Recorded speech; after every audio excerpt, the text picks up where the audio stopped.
Hello, I'm Rod Eggert, a faculty member at Colorado School of Mines and Deputy Director of CMI, the Critical Materials Innovation Hub. Today, we are visiting the university's Museum of Earth Sciences, more than 15,000 feet of rocks, minerals, and other Earth resource-related objects and activities.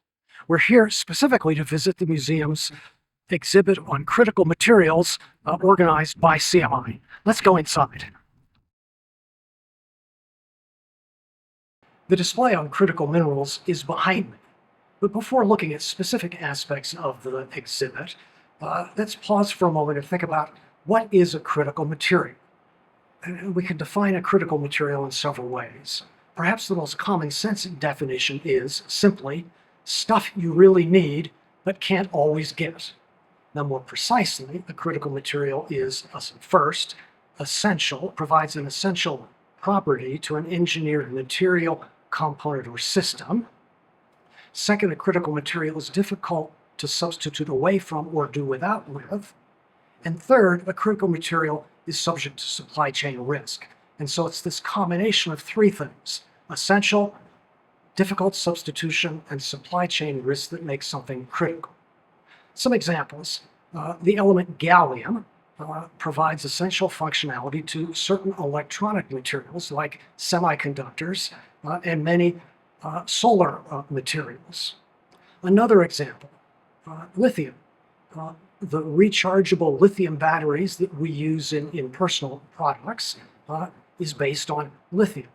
Lithium in turn and lithium-ion rechargeable batteries have become essential for electric vehicles and the energy storage associated with the generation of intermittent wind and solar electricity.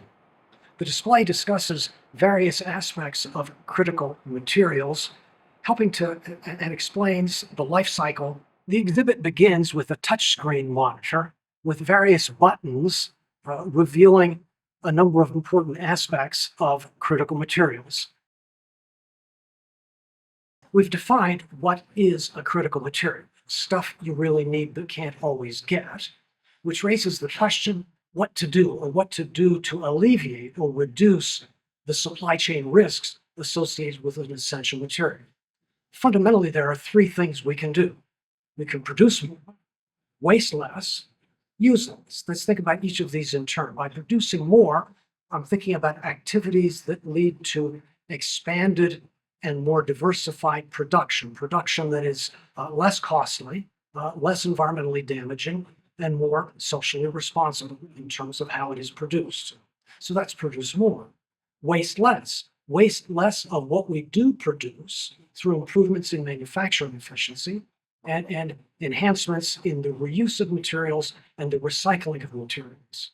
And then third, we have use less. So develop substitutes for these essential but yet risky materials that rely on materials that are less risky in their supply chains and therefore allow us to reduce the risks associated with an essential material. The life cycle of a material begins with minerals and mining. And so the first exhibit or the first display case talks about sources of the minerals that in turn yield the materials used in advanced engineered technologies. So we have a map and a number of mineral examples, a map showing the locations at which, for example, lithium minerals are produced in the United States, Australia, and China. Copper is produced in the Western United States and South America and other places.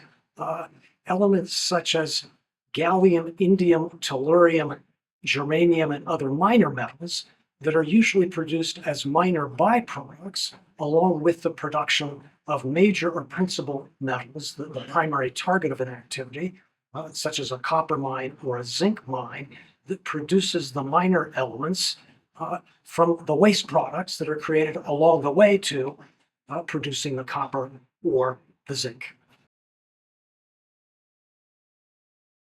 After mining, there are a number of steps between or necessary to get a material from the mine into a state in which it can be manufactured into or incorporated into a final product, such as a battery in an electric vehicle. It often begins with the physical crushing and grinding of the material to upgrade the desired element in the rock. It often proceeds then through a further processing that often involves heat or chemical processing, yielding a material like a lithium hydroxide, especially chemical lithium hydroxide, that is an input into the manufacturing of rechargeable lithium-ion batteries, or processing that yields neodymium metal or a neodymium alloy that is necessary in the manufacturing of high-strength magnets, which in turn are essential in the most efficient electric motors. So we've done the mining, we've done the processing. Now we're ready for the third stage in the materials life cycle, manufacturing. Manufacturing can take a variety of forms. We can have manufacturing of intermediate products, such as a thin film photovoltaic material that ultimately is incorporated into a solar panel that's installed on your roof or in a large solar farm, an array of panels. We have the manufacturing of magnets, which go into wind turbines. And we have the manufacturing of light bulbs. And light bulbs are an especially interesting example about how the nature of material requirements changes as technologies change. And so 20 or 30 years ago, the dominant lighting technology was incandescent light bulbs, which were based on a tungsten filament. So tungsten was critical for incandescent light bulbs. But over time, we've transitioned away from incandescent to fluorescent and increasingly LED bulbs, which make use of little or no tungsten, but require certain rare earth elements. And so the need for rare earth elements has increased significantly for lighting.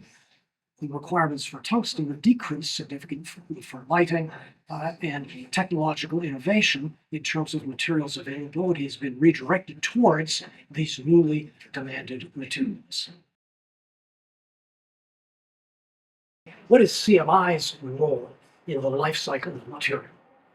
CMI conducts laboratory-scale research aimed at the three improvements or enhancements that we talked about before: producing more, wasting less, and using less.